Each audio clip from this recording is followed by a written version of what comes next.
Thank you for all your comments from the first free video, and before we go to the second video, I had some great questions from you, and if I haven't answered any of your questions, I'll do my best to get back to them and try and get them answered for you. I'm going to share with you one of the best supplements on the market that you cannot live without. Also, I'm going to show you acupressure points to help you with stress. These are the points that I learned in China with the fertility experts. They're amazing points, very easy to use. So, how are you getting on with the acupressure points? Keep going with them, keep holding them, for about 60 seconds each one. It will really help you. As I promised you in the last video, we will look at the tests you can go through. We're going to learn how to train your body to be a fertile place. Plus, the added bonus is this all will be a huge benefit to you when you get pregnant, so that your baby receives all the right vitamins and minerals that it needs while growing in your womb. If you've clicked onto this free second video in this series, make sure you watch video 1. Before we go into AMH, which is the new big buzzword for fertility, let's talk about the different types of fertility tests you can do. You can do a fertility MOT. Now, this kit is relatively new on the market, and you can buy them online, and it can give you an idea of what's happening with your fertility. You can do a hair analysis, and this will give you an idea of how the vitamins and minerals are in your system. You need to go to your doctor, it's very important. Make sure you have a sexual health screen test done. Very important, take the folic acid. This is so important because it really helps neural tubal defects such as spina bifida. You can also get your bloods taken, bloods on day 3 and day 21, to make sure your hormones are in good order. This checks your estrogen, progesterone and your LH levels. This is your luteinizing hormone. You need the luteinizing hormone to be at a good level because you need 10 days post-ovulation to give the egg a chance to fertilize and implant in the womb. This can be a problem mainly for older women, and I'm going to explain this further along down in the video. Get the sperm test done. So important, it rules out him and it can stop you a lot of heartache. Blood test for your rubella, very important if you're pregnant. You need to make sure that you're eating a diet rich in nutrition. This is so important for when you get pregnant, for the health of your baby and for you. I'm going to go a lot more into nutrition in video 3 with a few things that you can eat and little recipes. So as promised, AMH. AMH is anti-Müllerian hormone. This is a blood test or an ultrascan that tells you how many eggs you have left. It is used mainly for IVF. They do this to see how you respond to the IVF treatment, and it gives the clinic an idea of how many eggs you will stimulate.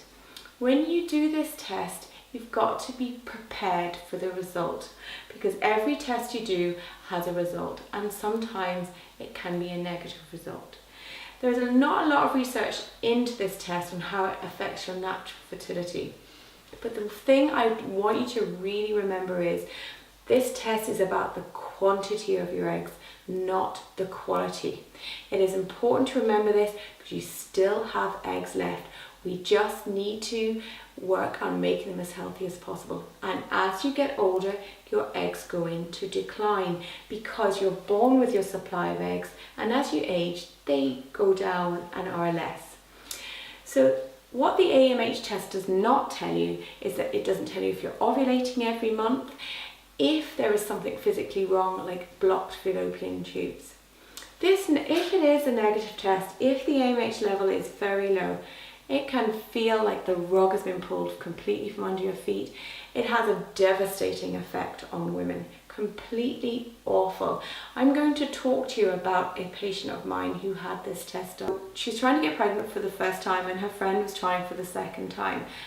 So she came in, and we were doing treatments. She had a very busy job. She worked as a nurse, and she was studying for a master's as well.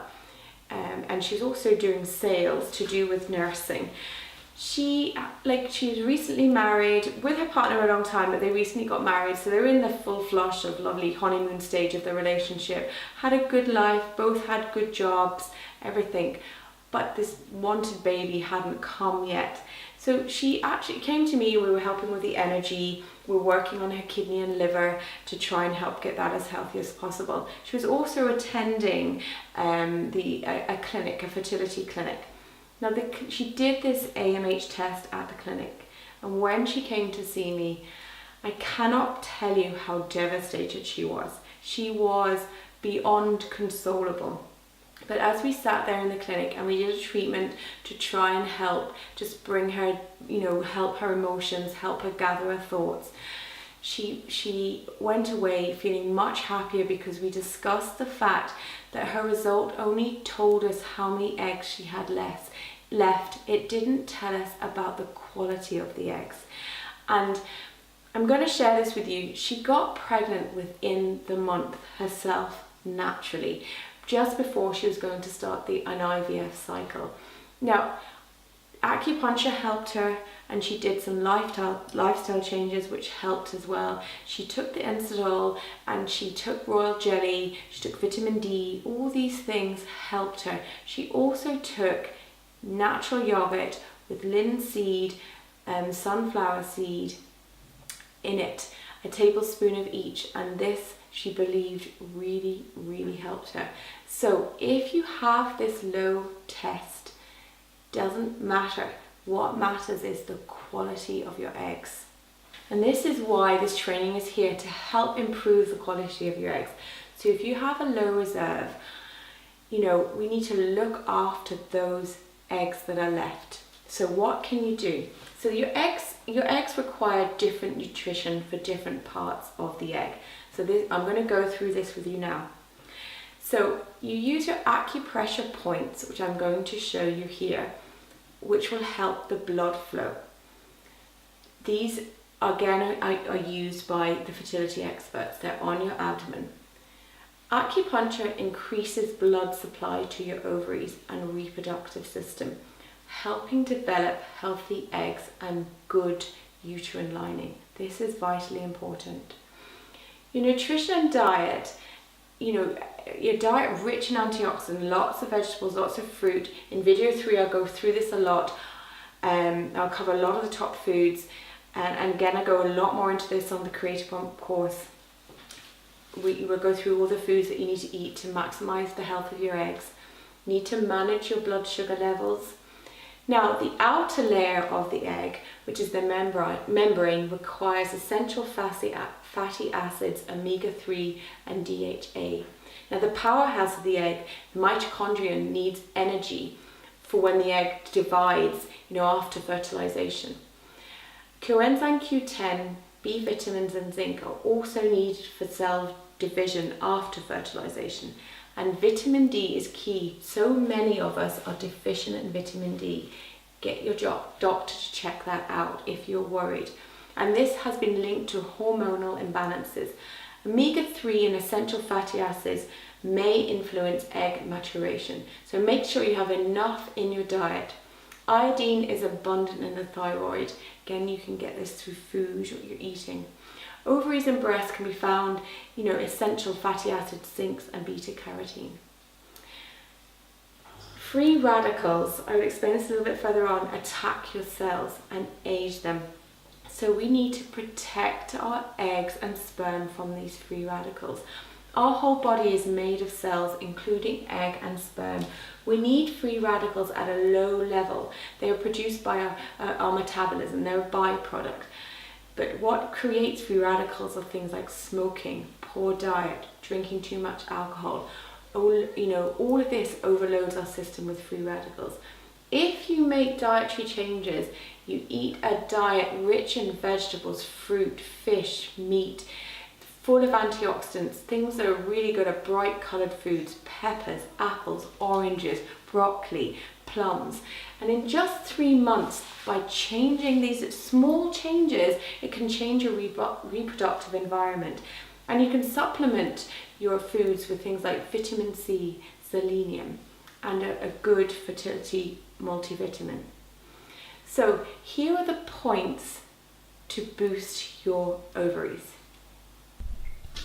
These are the points to help increase the blood supply around the ovaries. The first one is on the abdomen. You need to find your belly button, and then basically it's 4 fingers actually down.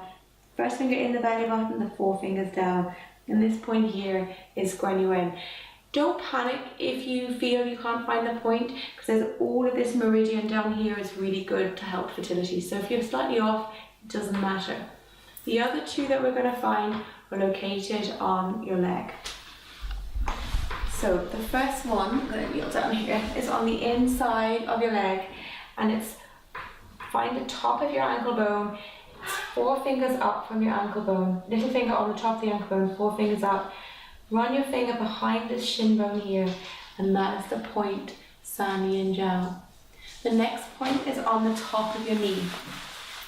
So find the top of your knee, the inside of your knee, run your finger over, and this is the point here. So it's roughly 4 fingers again, and that point right there is San Yin Jiao. These points, the 3 points, will help increase the blood supply to the ovaries.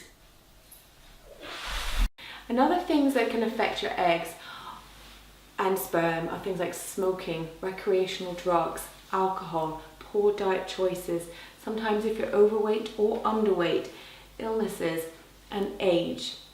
These, all age the eggs and sperm. Now another thing is PBA. This is an environmental factor, and it's found in hard plastics on the inside of drinking bottles, like bottles of water, food cans.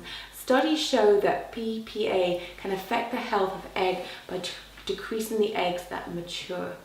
Watch out as well for burnt food. Burnt food can cause damage to DNA.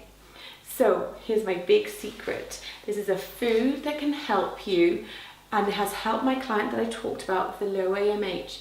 You have yogurt, plain natural yogurt, with a tablespoon of pumpkin seed, linseed, and sunflower seed. And to get the full benefit of all these things and supplements, you need 3 months. Don't forget, in video 1, I talked about Insadol. This is amazing, particularly if you suffer with polycystic ovary syndrome and endometriosis. What it does, increase insulin sensitivity around the ovary, and it helps the endometriosis. Insadol helps the development of follicles, balances blood sugar levels. It's part of the B vitamin family, and studies have shown that it really helps the development in blastocysts. Very important in IVF. So I'm going to look at our emotions. How does trying leave us feel each month when nothing has happened in our modern world that we live in? Everything has to happen now. And stress is a huge factor in our lives and can have a massive impact on ovulation due to cortisol and prolactin. If you have an elevated level of these, it can stop ovulation, fertilization, and implantation. I don't want you to start panicking, because you can do so much. The thing is, we rarely give ourselves time to ever sit down, and for some reason, and I do this, we all feel guilty about it, and we're sitting there all jumpy, not giving ourselves time out. This is so important to do this for ourselves. Give yourself permission to sit down. Other great ways to help de-stress yourself after is exercise, meditation, breathing, and visualization. Okay, we're going to look a little bit about sperm health now. And basically, what you need to do to make your sperm as healthy as possible is make sure you have foods with vitamin C and there's a powerful antioxidants, things like strawberries, asparagus, fruit, yellow vegetables. This all helps the sperm swim. Vitamin A helps the motility of the sperm. Eat plenty of red peppers, oats, carrots, dried apricots, sweet potatoes, spinach, and broccoli. Vitamin E and selenium again is important, really important, to protect the cell membrane from free radicals. Zinc is a mineral, and it helps your sperm count, your morphology, how the sperm is made, and protects against damage to the DNA. You can eat eggs, turkey, oysters, seafood, pumpkin seeds, beef, oats, lamb, yogurts, nuts, barley. So much food you can eat which really benefits the sperm. Folic acid is important for the man as it is for the woman, and it helps with a low sperm count, because a low sperm count can be from a deficiency in folic acid and also can cause chromosomal defects to the sperm. Avocados are amazing to help this. Coenzyme Q10 helps provide energy to the sperm, helps them swim. L-arginine helps the head development of the sperm. And factors that can damage the sperm are things like tight clothing, cycling shorts, laptops on your lap, smoking, alcohol, poor diet choices, canned and tinned food, again drugs, recreational illness. So I'm going to look at the cycle now. If you're having a short cycle, we need to go right back to the beginning of your cycle to help the cycle become longer. It helps so we need to start at the beginning to improve the end. This helps you to produce a good egg. And when you produce a good quality egg by doing all the vitamins and eating the right food, the eggshell is called the copious luteum. This is the hormone that produces the progesterone. This is what we're helping with diet, your supplements, sleep, de-stressing, doing the acupressure points that I have shown you, and eating lovely warm food, keeping the womb area warm. So this can really help the womb by doing all these things. Help the eggs by doing all of these things, and it prolongs the end of the cycle. So this is the end of video 2. I can't wait for you to get to video 3. Share any information you can with me. How are you getting on? Watch, leave any comments, ask me any questions, and I will do my best to answer them for you. Let me know how you're getting on. Please share any advice that you have, anything that you can help other ladies conceive. And so in the next video, which I can't wait to see, we're going to be looking at aspects of nutrition from a Chinese medicine point of view, what you need to eat. Got some little mini recipes for you, and how to deal with your mindset. We're going to look at EFP tapping.